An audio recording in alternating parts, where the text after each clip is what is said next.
एक बार के एक गांव में एक युवक था जिसका नाम कृष्ण था। कृष्ण बहुत ही साहसी और मेहनती था, लेकिन उसके परिवार की आर्थिक स्थिति खराब थी।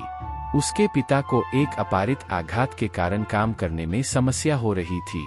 कृष्ण को परिवार के लिए दिन रात मेहनत करना पड़ता था। एक दिन गांव में एक सम्मेलन हुआ जिसमें विभिन्न स्थानीय उद्यमियों और व्यापारियों को मिलने का मौका मिला। कृष्ण भी उस सम्मेलन में गया। वह उन उद्यमियों की कहानियां सुनकर प्रेरित हुआ कि किसी भी परिस्थिति में संघर्ष करके सफलता हासिल की जा सकती है। कृष्ण ने तय किया कि वह भी कुछ अलग करेगा। उसने अपनी मेहनत और उत्साह से एक नया व्यवसाय शुरू करने का निर्णय लिया। उसने अपने गांव में एक छोटी सी दुकान खोली जो हाथ से बने और स्थानीय उत्पादों की बिक्री करती थी। शुरुआत में कृष्ण को कई मुश्किलें आईं। उसकी दुकान का प्रचार प्रसार करना मुश्किल था और उसे अपनी दुकान की बिक्री बढ़ाने के लिए सही रणनीतियों की तलाश थी। लेकिन कृष्ण ने हार नहीं मानी।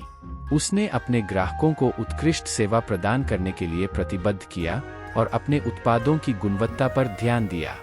धीरे धीरे कृष्ण की दुकान की पहचान बढ़ने लगी और लोग उसके उत्पादों को पसंद करने लगे। उसका बिजनेस उसकी मेहनत और संघर्ष का परिणाम था। एक दिन एक बड़ी कंपनी ने कृष्ण की दुकान के उत्पादों के बारे में सुना और उससे एक साझेदारी का प्रस्ताव दिया। कृष्ण ने इस अवसर को पकड़ा और उसने साझेदारी स्वीकार की।